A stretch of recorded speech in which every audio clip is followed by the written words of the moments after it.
بسم اللہ الرحمن الرحیم۔ سورہ الغافر 21 سے 46 کا ترجمہ پیش کر رہے ہیں۔ کیا یہ لوگ کبھی زمین میں چلے پھرے نہیں ہیں کہ انہیں ان لوگوں کا انجام نظر آتا جو ان سے پہلے گزر چکے ہیں؟ وہ ان زیادہ طاقتور تھے اور ان سے زیادہ زبردست آثار زمین میں چھوڑ گئے ہیں، مگر اللہ نے ان کی گناہوں پر انہیں پکڑ لیا اور ان کو اللہ سے بچانے والا کوئی نہ تھا۔ یہ ان کا انجام اس لیے ہوا کہ ان کے پاس ان کے رسول بیانات لے کر آئے اور انہوں نے ماننے سے انکار کر دیا۔ آخرکار اللہ نے ان کو پکڑ لیا، یقیناً وہ بڑی قوت والا اور سزا دینے میں بہت سخت ہے۔ ہم نے موسیٰ علیہ السلام کو فرعون اور حامان اور قارون کی طرف اپنے نشانیوں اور نمایاں سند ماموریت کے ساتھ بھیجا، مگر انہوں نے کہا ساحر ہے، کذاب ہے۔ پھر جب وہ ہماری طرف سے حق ان کے سامنے لے آیا تو انہوں نے کہا جو لوگ ایمان لا کر اس کے ساتھ شامل ہوئے ہیں ان سب کے لڑکوں کو قتل کرو اور لڑکیوں کو جیتا چھوڑ دو، مگر کافروں کی چال اکارت ہی گئی۔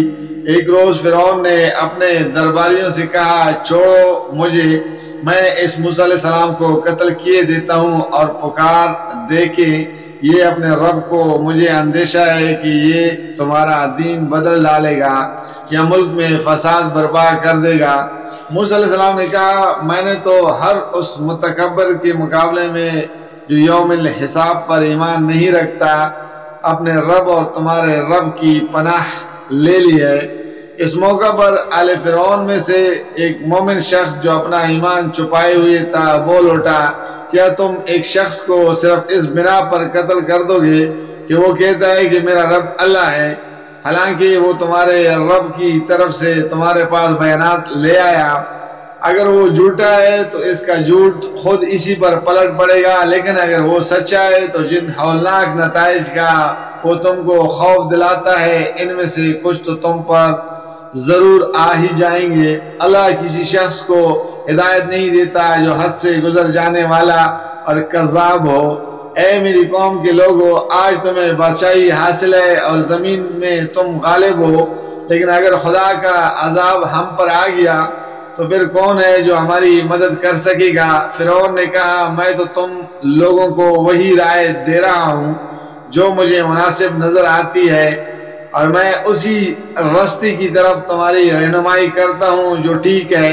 وہ شخص جو ایمان لایا تھا اس نے کہا اے میری قوم کے لوگو، مجھے خوف ہے کہ کہیں تم پر بھی وہ دن نہ آ جائے جو اس سے پہلے بہت سی جدوں پر آ چکا ہے، جیسا دن قوم نوح علیہ السلام اور عاد اور سمود اور ان کے بعد والی قوموں پر آیا تھا۔ اور یہ حقیقت ہے کہ اللہ اپنے بندوں پر ظلم کا کوئی ارادہ نہیں رکھتا۔ اے قوم، مجھے ڈر ہے کہ کہیں تم پر فریاد و فغاں کا دن نہ آ جائے جب تم ایک دوسرے کو پکارو گے اور باگے پھرو گے، مگر اس وقت اللہ سے بچانے والا کوئی نہ ہوگا۔ سچ یہ ہے کہ جسے اللہ بھٹکا دے اس سے پھر کوئی رستہ دکھانے والا نہیں ہے۔ اس سے پہلے یوسف علیہ السلام تمہارے پاس بیانات لے کر آئے تھے، مگر تم ان کی لائی ہوئی تعلیم کی طرف سے شک ہی میں پڑے رہے۔ پھر جب ان کا انتقال ہو گیا تو تم نے کہا اب ان کے بعد اللہ کوئی رسول ہرگز نہ بھیجے گا۔ اسی طرح اللہ ان سب لوگوں کو گمراہی میں ڈال دیتا ہے جو حد سے گزرنے والے اور شکی ہوتے ہیں اور اللہ کی آیات میں جھگڑے کرتے ہیں بغیر اس کے کہ ان کے پاس کوئی سند یا دلیل آئی ہو۔ رویہ اللہ اور ایمان لانے والوں کے نزدیک سخت مبعوض ہے، اسی طرح اللہ ہر متکبر اور جبار کے دل پر ٹپا لگا دیتا ہے۔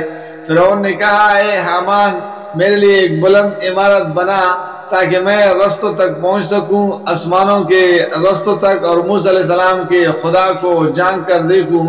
مجھے تو یہ موسیٰ علیہ السلام جھوٹا ہی معلوم ہوتا ہے۔ اس طرح فرعون کے لیے اس کی بدعملی خوشنما بنا دی گئی اور وہ راہ راست سے روک دیا گیا۔ فرعون کی ساری چال بازی اس کی اپنی تباہی کی رستے ہی میں صرف ہوئی۔ وہ شخص جو ایمان لایا تھا بولا اے میری قوم کے لوگو، میری بات مانو، میں تمہیں صحیح رستہ بتاتا ہوں۔ اے قوم، یہ دنیا کی زندگی تو چند روز ہے، ہمیشہ کی قیام کی جگہ آخرت ہی ہے۔ جو برائی کرے گا اس کو اتنا ہی بدلہ ملے گا جتنی اس نے برائی کی ہوگی، اور جو نیک عمل کرے گا خواہ وہ مرد ہو یا عورت، بشرطے کہ ہو وہ مومن، ایسے سب لوگ جنت میں داخل ہوں گے جہاں ان کو بے حساب رزق دیا جائے گا۔ اے قوم، آخر یہ کیا ماجرا ہے کہ میں تو تم لوگوں کو نجات کی طرف بلاتا ہوں اور تم لوگ مجھے آگ کی طرف دعوت دیتے ہو۔ تم مجھے اس بات کی دعوت دیتے ہو کہ میں اللہ سے کفر کروں اور اس کے ساتھ ان ہستیوں کو شریک ٹھہراؤں جنہیں میں نہیں جانتا، حالانکہ میں تمہیں اس زبردست مغفرت کرنے والے خدا کی طرف بلا رہا ہوں۔ نہیں، حق یہ ہے اور اس کے خلاف نہیں ہو سکتا کہ جن کی طرف تم مجھے بلا رہے ہو ان کے لیے نہ دنیا میں کوئی دعوت ہے نہ آخرت میں، اور ہم سب کو پلٹنا اللہ ہی کی طرف ہے، اور وہ حد سے گزرنے والے آگ میں جانے والے ہیں۔ آج جو کچھ میں کہہ رہا ہوں ان قریب وہ وقت آئے گا جب تم اسے یاد کرو گے، اور اپنا معاملے میں اللہ کو سپرد کرتا ہوں، اور وہ اپنے بندوں کا نگہبان ہے۔ آخرکار ان لوگوں نے جو بری سے بری چالیں اس مومن کے خلاف چلی، اللہ نے ان سب سے اس کو بچا لیا، اور فرعون کے ساتھی خود بدترین عذاب کے پیرے میں آ گئے، دوزخ کی آ گئے جس کے سامنے صبح و شام وہ پیش کیے جاتے ہیں، اور جب قیامت کی گھڑی آ جائے گی تو حکم ہوگا کہ آل فرعون کو شدید تر عذاب میں داخل کرو۔ جزاک اللہ، فی امان اللہ۔